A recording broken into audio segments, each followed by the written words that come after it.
नमस्ते प्रणाम। हम आप सबके छोट भाई पवनपुर भैया और बहुत दिन बाद एसएस म्यूजिक भोजपुरी अपन एक छोटा मोटा चैनल पर आज लाइव आयल बानी। बहुत ही सुंदर गाना बा। ले देखे चलम तो ऑर्केस्ट्रा सॉन्ग है, बहुत ही फाड़ू, बहुत ही अच्छा। तो आप सबके साथ आज जुड़ल बानी, तो आज पूरा गाना रिकॉर्डिंग लाइव सुनाम सब। तो शुरू से लास्ट तक में लाइव देखे के बा और कमेंट बॉक्स में कमेंट करके बताओ कि भाई के गाना कैसा लगा। और लाइक कर हम लोग और शेयर जरूर कर हम लोग। अगर अच्छा लगी तो हमारा चैनल को भी सब्सक्राइब कर हम लोग। आप सबसे 10 जोड़ के विनती बा। गा के सुनाइए तो। हेलो आइलो हसाटा पजादो जी के टोली पेन होबे लहाना तो चले लगी गोली रे पतर के। हाँ आइले हसाटा पजादो जी के टोली पेन होबे लहाना तो चले लगी गोली। अरे डर नहीं खेका तोरा जहान के पतरा की छोटे छोटे कपड़ा पहिन इटोला हवे हिरान के।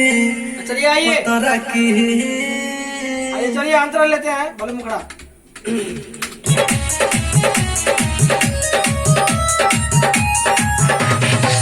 अनु हसाता पजा तो टिकट होली ते हवे लहात तो चले लगी गोली रे।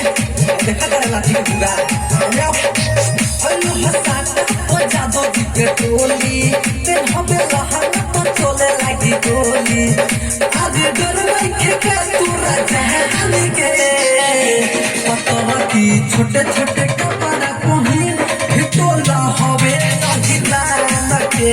पतरा की छोटे छोटे कपड़ा पहिन हिटोला हवे हिरान के। बहुत बढ़िया।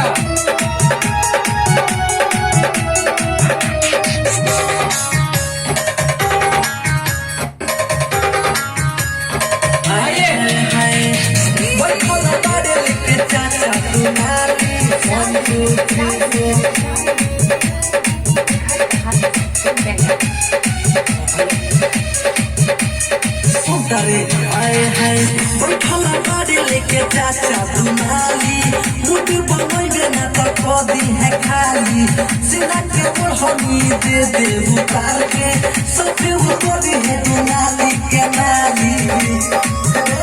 सुनत रे आए हाय आए हाय हाय बैठला गाड़ी लेके चाचा दुनाली मुझ बनैबे ना तो कदी है खाली सीना के ओढ़नी दे दे उतार के सभी बोल है दुनाली के नारी।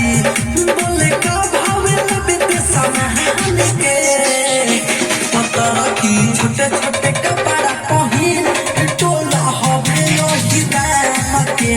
पतरा की छोटे छोटे कपड़ा पहिन टोला हवे हिरान के।